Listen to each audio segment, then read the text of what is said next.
Hello students, देखो भाई next हम बढ़ते हैं अपने टॉपिक के ऊपर इलेक्ट्रोमैग्नेटिक वेव के अंदर, जो कि इंपॉर्टेंट है बेटा, पूछा जाता है बहुत बार, पर 1 या 2 नंबर में ही पूछा जाता है।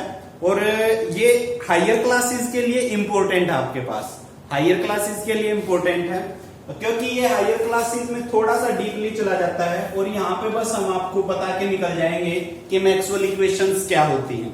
ये मैंने लिखी इसलिए पहले बोर्ड के ऊपर एक साथ लिख ली थी बेटा, ये तो पहले मैंने लिख के देख ली, कहीं ये फिर 3 लिखी जाए 2 ना रखी जाए, तो इसलिए पहले मैंने इक्वेशंस लिखी है आपके सामने।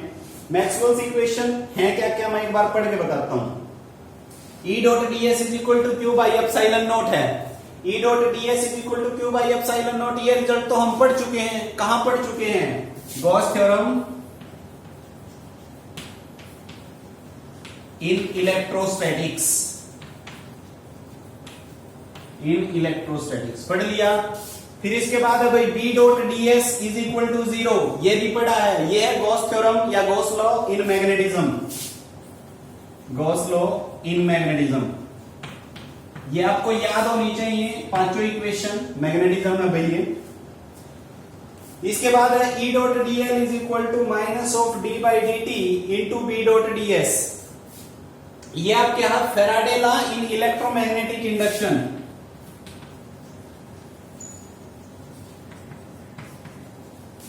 इन electromagnetic induction, EMI electromagnetic induction. E dot D L is equal to minus of D, ये क्या बेटा, ये आपका मैग्नेटिक फ्लक्स है। क्या ये पूरा magnetic flux? B dot D S क्या होता है? Magnetic flux. तो V dot D S phi B लिख लो, तो D phi B by D T वो क्या होता है? E डॉट डी एल, ये आपका Faraday law in the electromagnetic induction है। चौथी B dot D L is equal to mu not I plus mu not epsilon not. अब देखो ये क्या है? ये इलेक्ट्रिक फ्लक्स है। Epsilon not D phi E by D T, इससे पहली वाली वीडियो में epsilon not D phi E by D T क्या बताया था? Displacement current. तो डिस्प्लेसमेंट करंट और कंडक्शन करंट कौन से लॉ में आते हैं? मैक्सवेल एम्पियर सर्कुटल लॉ में। तो ये कौन सा है? Maxwell Ampere circuital law. हर इक्वेशन का नाम है आपके पास, हर इक्वेशन एक लॉ को रिप्रेजेंट कर रही है। और ये लास्ट वाली इक्वेशन तो आप ये तो जानते होंगे श्योरली, ये आपकी Lorentz force equation, Lorentz equation या लोरेंट्ज फोर्स इक्वेशन। तो these 5 are called Maxwell equations.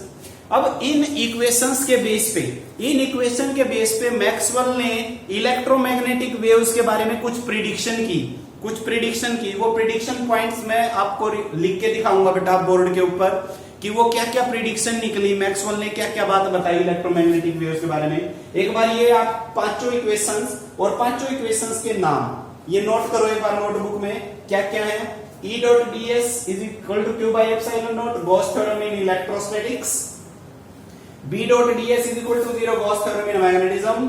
E dot dl is equal to minus of d by dt integral of B dot ds is equal to, this is called Faraday law in the electromagnetic induction। चौथी है जो B dot dl is equal to mu naught I plus id, ये पूरा id है, तो ये आपका Maxwell Ampere circuital law हो गया। और F is equal to Q E plus V cross B, ये आपका लोरेंट्ज फोर्स इक्वेशन बनी। क्लियर होगी? तो these 5 are called Maxwell equations. अब इन मैक्सवेल इक्वेशंस के ऊपर इन्होंने कुछ प्रिडिक्शन दी थी, वो प्रिडिक्शन मैं लिखता हूं बेटा और आपको बताता हूं कि क्या क्या प्रिडिक्शन अपने सामने आए, क्या क्या रिजल्ट सामने आए। तो चलो मैं अभी इनको रफ कर देता हूं।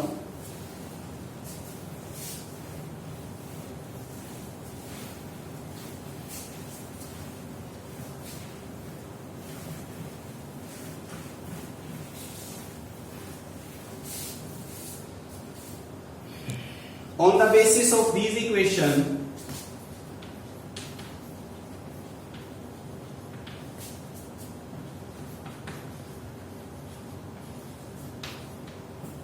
Maxwell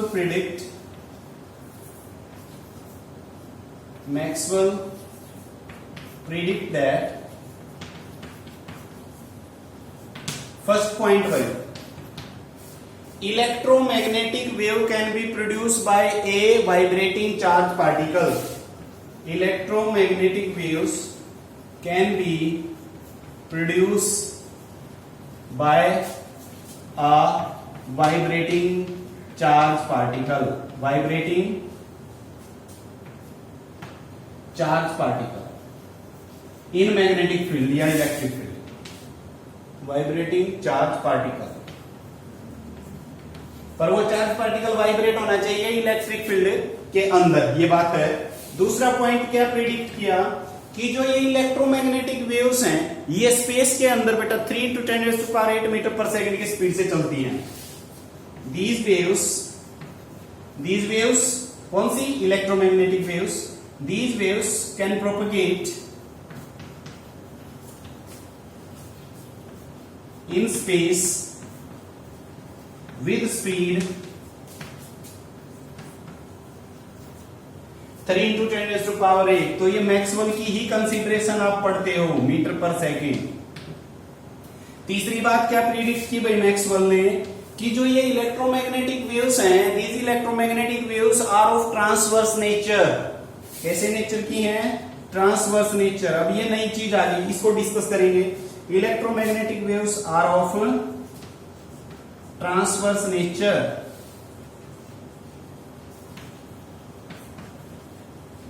ट्रांसवर्स नेचर क्या होता है, इसके ऊपर चलेंगे भाई हम। Transverse nature, TRANS, transverse. इसके बाद भाई फोर्थ प्रिडिक्शन क्या थी? फोर्थ प्रिडिक्शन ये रही कि जो लाइट होती है ना, लाइट खुद एक इलेक्ट्रोमैग्नेटिक वेव है और जो कि ट्रांसवर्स नेचर की है। तो ट्रांसवर्स नेचर तो हो ही गया, नीचे आप बस ये लिख लो, light is also of nature electromagnetic wave. Light is also a electromagnetic wave itself. Light एक खुद इलेक्ट्रोमैग्नेटिक वेव है। तो ये 4 पॉइंट इन इक्वेशंस के बेस पे मैक्सवेल ने प्रिडिक्ट किए, याद होने चाहिए। क्वेश्चन आपसे पूछा जा सकता है, what are the prediction about the electromagnetic wave of Maxwell. तो ये प्रिडिक्शन की मैक्सवेल की।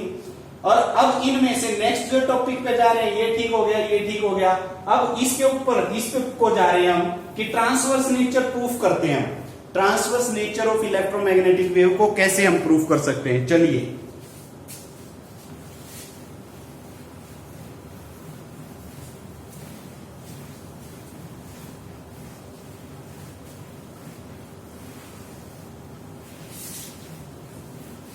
Transverse nature of electromagnetic wave.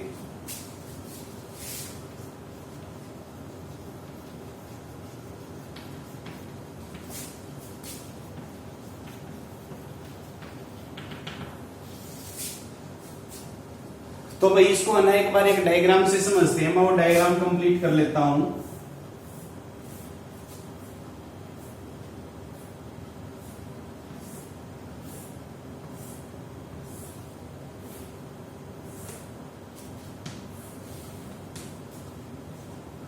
मान लो ये अपने पास एक्स एक्सिस है, वाई एक्सिस है और जेड एक्सिस है, और ये अपने पास कोई भी क्यूबॉइड शेप कह लो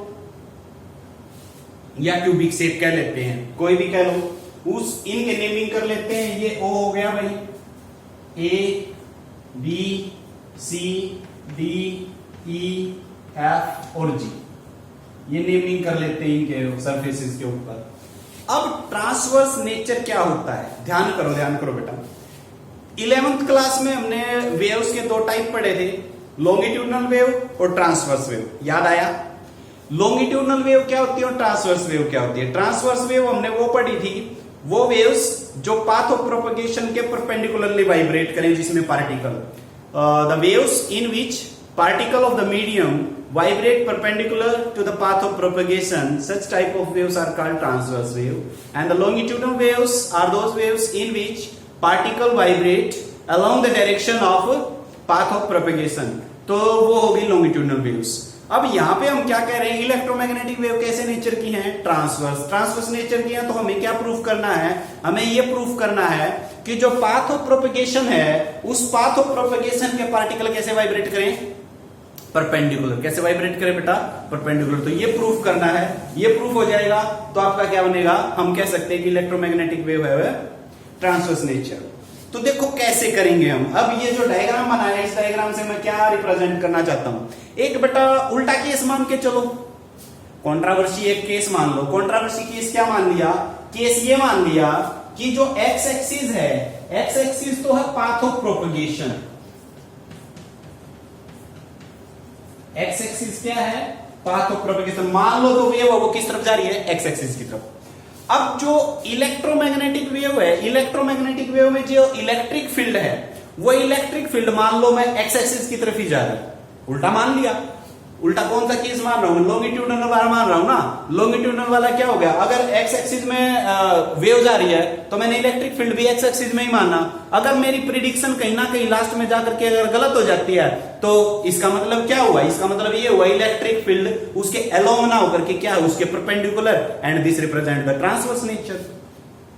समझ में आई? हम क्या करने वाले हैं एक बार और मैं बता रहा हूं। अब मैंने प्रिडिक्शन क्या मानी? मान लो इलेक्ट्रोमैग्नेटिक वेव एक्स एक्सिस में जा रहा है। अब इलेक्ट्रोमैग्नेटिक वेव एक्स एक्सिस में जा रहा है तो मैं अब ये मान के चलूंगा कि मान लेते हैं इलेक्ट्रिक फील्ड भी किस तरफ जा रहा है? एक्स एक्सिस की तरफ। अगर ये मेरा मानना गलत हो जाएगा, ये मेरी अजम्पशन गलत हो जाएगी, तो वी कैन से दैट कि इलेक्ट्रिक फील्ड भाई एक्स एक्सिस की तरफ तो जा ही नहीं रहा। कहां जा रहा है? परपेंडिकुलर जाएगा। परपेंडिकुलर जाएगा तो कौन सा नेचर रिप्रेजेंट हो जाएगा? ट्रांसवर्स। समझ में आ गया? चलो स्टार्ट करते हैं। तो इलेक्ट्रिक फील्ड भाई एक्स एक्सिस में जा रही है तो केवल इन दो फेज से जाएगी, बाकी चार फेज से पैरेलल हो जाएगी तो उनमें से जाएगी नहीं। उनके लिए फ्लक्स कितना हो जाएगा? जीरो। उनके लिए फ्लक्स कितना हो जाएगा? जीरो। अब मान लो जो ये क्यूबॉइड शेप है, let in this cube no charge present inside. इसके अंदर कोई चार्ज नहीं है, कोई चार्ज नहीं है, तो क्या मैं इसके लिए ये लिख सकता हूं भाई E डॉट ds। बताइए, जब चार्ज ही नहीं है तो फ्लक्स भी जीरो, फ्लक्स भी जीरो, तो E dot ds is equal to क्या हो गया? जीरो। फ्लक्स जीरो हो गया। किसके लिए? पूरे क्यूब के लिए। तो क्या मैं अब ये पूरे क्यूब के लिए फ्लक्स को ऐसे लिख सकता हूं? ध्यान से देखना।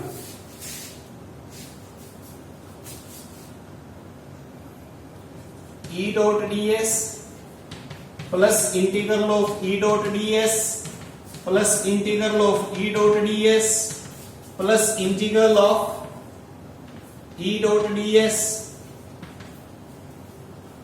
Plus integral of E dot ds plus integral of E dot ds is equal to zero.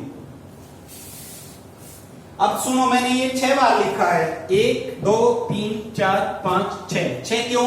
6 face है, 6 के 6 लिए। देखो ये है A B C D के लिए, देखो वहां पे ये है भाई O A E D के लिए, ये है भाई O G F E के लिए, and next one for the G F G C B के लिए, next one is F C D E F के लिए, एंड लास्ट वन इज पीछे वाला रहेगा O G B A के लिए। और सभी का जीरो के बराबर था नेट, तो वो जीरो के इक्वल रख लिया। ये जीरो है भाई, यहां पे भी जीरो के बराबर है। इक्वेशन समझ में आ रही होगी।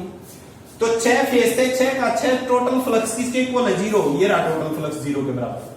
समझ में आ गई? 6 की 6 फेस की वजह से। अब 4 फेस तो पहले ही उड़ गए, क्योंकि वहां तो इलेक्ट्रिक फील्ड है ही नहीं। इलेक्ट्रिक फील्ड नहीं है तो कौन से फेस है वो सुन लो। E डॉट ds में, इसमें है भाई ABCD में, ये तो बचेगा, ये कैंसिल हो जाएगा। इसमें नहीं है कोई भी इलेक्ट्रिक फील्ड। ये कौन सा है? OGFE, ये बचेगा, और बाकी ये कैंसिल। क्यों कैंसिल? क्योंकि इनमें इलेक्ट्रिक फील्ड जीरो है। समझ में आ गई? इलेक्ट्रिक फील्ड इनमें क्या है? जीरो कह सकते हो। या E डॉट ds में दोनों में एंगल कितना है? 90 cos 90 क्या हो गया? जीरो। चलो ये सारी टर्म्स खत्म। अब अपने पास इक्वेशन क्या बची? इक्वेशन बची वो देखो, मैं लिख रहा हूं। अब इक्वेशन आपके पास बच गई भाई, इंटीग्रल ऑफ ABCD के लिए E dot ds plus integral of OGFE के लिए E dot ds, and that should be equal to zero. That should be equal to zero. चलिए अब ये इक्वेशन भी मैं कर लेता हूं आपकी रफ। ये बच गई भाई। अपने पास ओवरऑल इक्वेशन। अब इस इक्वेशन को मैं क्या लिख सकता हूं, देखो मान लो ये जो एबीसीडी है, एबीसीडी के लिए इस तरफ है जो नॉर्मल अगर हम ड्रॉ करेंगे तो इस तरफ जाएगा, और ई एक्स आपका इलेक्ट्रिक फील्ड है, इसका नॉर्मल इस तरफ जाएगा, नेगेटिव हो गया वो, तो इसका इलेक्ट्रिक फील्ड आपका ई एक्स डैश है। इलेक्ट्रिक फील्ड भी अलग अलग मान लिया, ई एक्स इधर, इधर ई एक्स डैश, क्लियर होगी। इधर क्यों लिया, क्योंकि नॉर्मल ड्रॉ करोगे तो इसका नॉर्मल पीछे की तरफ जाएगा, नेगेटिव अपोजिट के लिए जाएगा, तो इसको अपोजिट ही लगा लो पहले ही, minus of e x dash. ठीक है, इस इक्वेशन को क्या लिख सकते हैं, देखो इलेक्ट्रिक फील्ड और नॉर्मल के बीच एंगल 0 बन रहा है, cos 0 1 हो जाएगा, तो मैं इस इक्वेशन को लिख दूंगा ई एक्स, और मान लो सरफेस एरिया कितना है, एस। मान लो जो ये सरफेस एरिया है बेटा, इसका सरफेस एरिया कितना ले लिया, एस, इस सरफेस का, तो इसका भी कितना होगा, एस ही होगा ना, एस ही होगा, क्योंकि लेंथ और ब्रेड्थ अगर सेम होंगी तो यहां पे माइनस आ जाएगा साइन बीच में, e x dash into S is equal to 0। अब ये माइनस क्यों आया, मैं वहां पे पहले बता चुका हूं, नॉर्मल नेगेटिव डायरेक्शन में है तो उस करके नेगेटिव अपोजिट आ जाएगा, डन। तो this will implies E X minus E x dash into S is equal to 0। यही बचा ना, एस कॉमन होकर के, ठीक है। अब इस टर्म की और इस टर्म की प्रोडक्ट क्या बन रही है भाई, 0। दो टर्म की प्रोडक्ट 0 बन रही है, एस आपका नॉन जीरो है भाई, एस आपका क्या है, नॉन जीरो, सरफेस एरिया ना कुछ, तो सरफेस एरिया तो 0 है ही नहीं, ये तो बात पहले खत्म। अब किस, इसका मतलब कौन सी टर्म 0 होगी, ई X minus E x dash को क्या होना पड़ेगा, 0 होना पड़ेगा, तो इसका मतलब ई एक्स किसके बराबर आ गया, ई एक्स डैश के, ई एक्स किसके बराबर हो गया, ई एक्स डैश के। इस रिजल्ट से ई एक्स इज इक्वल टू क्या आ गया, ई एक्स डैश। हम जो अजम्पशन लेके चले उस अजम्पशन से ई एक्स इज इक्वल टू क्या आ गया, ई एक्स डैश, यानी कि जो इलेक्ट्रिक फील्ड इधर यहां था वही इलेक्ट्रिक फील्ड यहां है, और यहां इससे आगे एक फेस और ले लोगे,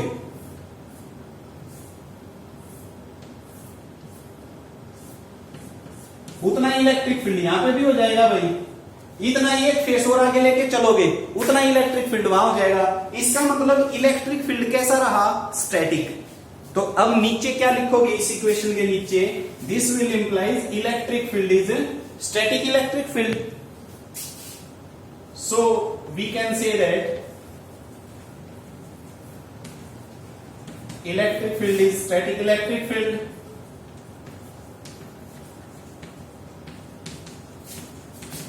और स्टैटिक इलेक्ट्रिक फील्ड है तो वो प्रोपेगेट नहीं कर सकता, so it can not propagate, it can't propagate. इसका मतलब यह हुआ कि इलेक्ट्रिक फील्ड जो एक्स एक्सिस की तरफ प्रोपेगेट नहीं कर सकता, जो हम अजम्पशन लेके चले थे वो अजम्पशन क्या होगी, गलत। तो so electric field is always perpendicular to the path of propagation, path of propagation. Same way